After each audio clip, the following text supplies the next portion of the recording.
Hello guys, ഇന്ന് നമുക്ക് വിഷ്ണു ശിവപ്രസാദ് സംവിധാനം ചെയ്ത മൈക്ക് എന്ന പടത്തിന്റെ റിവ്യൂയിലേക്ക് കിടക്കാം. സാറ എന്ന പെൺകുട്ടി മൈക്ക് എന്ന ആൺകുട്ടിയിലേക്ക് പോകുന്ന ഒരു ചിത്രമാണ് ഈ മൈക്ക് എന്ന പടം. അനശ്വര രാജൻ, രഞ്ജിത്ത് സഞ്ജീവ് ഇവർ രണ്ടുപേരാണ് മെയിനായിട്ട് രണ്ട് ക്യാരക്ടേഴ്സ് അവതരിപ്പിക്കുന്നത്. ഈ സിനിമയിൽ സാറയുടെ മാത്രമല്ല രഞ്ജിത്തിന്റെ കഥയും ഒരു സൈഡിൽ കൂടെ പറഞ്ഞു പോകുന്നുണ്ട്. കാര്യം പറഞ്ഞു കഴിഞ്ഞാൽ രണ്ടുപേരുടെ ഒരു തുല്യ പ്രാധാന്യമുള്ള ഒരു കഥാപാത്രം തന്നെയായിരുന്നു. സാറ എന്ന പെൺകുട്ടിക്ക് ആണിലേക്ക് ഒരു ആൺകുട്ടിയാകാൻ ആഗ്രഹമുണ്ട്, അല്ലെങ്കിൽ അതിൻ്റെ അഡ്വാൻറ്റേജസ് എന്തൊക്കെയാണ് എന്നൊക്കെ ഈ സിനിമയിൽ നമുക്ക് കാണാൻ സാധിക്കുന്നുണ്ട്. ആൺകുട്ടികളാണെങ്കിൽ അങ്ങനെ ചെയ്യാൻ സാധിക്കും, ഇങ്ങനെ ചെയ്യാൻ സാധിക്കും, ഫ്രീഡം ഉണ്ട്. പെൺകുട്ടികൾക്ക് ഇതൊന്നുമില്ല. ആൺകുട്ടികൾക്ക് സിഗരറ്റ് വലിക്കാം, വെള്ളം അടിക്കാം, ഒന്നും കുഴപ്പമില്ല, ഒന്നും പ്രശ്നമില്ല. പെൺകുട്ടികൾക്ക് ഇത്തരത്തിലുള്ള ഫ്രീഡവും കാര്യങ്ങളൊന്നും ഇല്ല, അതുകൊണ്ട് ഞാൻ ആൺകുട്ടിയിലേക്ക് മാറുന്നു. അങ്ങനെയാണ് ഈ സ്റ്റോറിയുടെ പോക്ക്. നമ്മൾ പക്ഷേ ആദ്യമേ സാറിൽ നിന്ന് തുടങ്ങുന്നുണ്ടെങ്കിലും ഇടയ്ക്ക് രഞ്ജിത്തിൻ്റെ ഒരു ക്യാരക്ടർ വരികയും രഞ്ജിത്തിൻ്റെ ഒരു സ്റ്റോറി കാണിക്കുകയും ലാസ്റ്റ് എന്ത് സംഭവിക്കുന്നു എന്ന് ഒരു കൺക്ലൂഷനിലേക്ക് വരികയാണ് ഈ സിനിമ ചെയ്യുന്നത്. ഈ സിനിമയുടെ പോസിറ്റീവ് എന്ന് പറയുകയാണെങ്കിൽ ക്ലൈമാക്സ് ഫൈറ്റ് അത്യാവശ്യം നന്നായിട്ട് തന്നെ, രണ്ടുപേരും സ്റ്റണ്ട് അറിയാവുന്നതുകൊണ്ടായിരിക്കാം നന്നായിട്ട് തന്നെ എടുത്തു വെച്ചിട്ടുണ്ട്.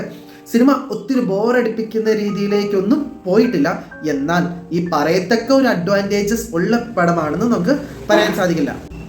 ഒരു പക്ഷേ തിയേറ്ററിൽ എങ്ങനെയാണ് റെസ്പോൺസ് എന്ന് അറിയത്തില്ലെങ്കിലും OTTയിൽ വരുമ്പോൾ അത്യാവശ്യം എല്ലാവരും ഇരുന്ന് കാണുന്ന ഒരു പടം തന്നെയായിരിക്കും ഈ മൈക്ക്.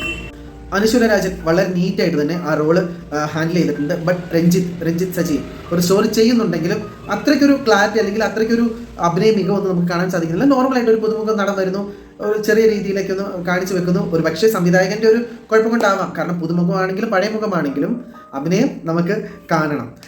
ഒരു അഭിനയത്തിൻ്റെ ഒരു മികവ് നമുക്ക് കാണാൻ സാധിക്കുന്നില്ല. ഈ സിനിമയുടെ ഫസ്റ്റ് ടു ലാസ്റ്റ് കാണുവാണെങ്കിൽ ഒരു 10ൽ താഴെയുള്ള ക്യാരക്ടേഴ്സ് മാത്രമേ നമുക്ക് കാണാൻ സാധിക്കുന്നുള്ളൂ. ഇടയ്ക്ക് ഒരു കോളേജൊക്കെ കണ്ടാലും കുറച്ച് ഫ്രണ്ട്സ്, പിന്നെ അച്ഛൻ, അമ്മ, ഡോക്ടർ, നഴ്സ്, ഇത്രയൊക്കെ ഉള്ളൂ ഈ സിനിമയിൽ നമുക്ക് മെയിനായിട്ട് പറയാനായിട്ട്.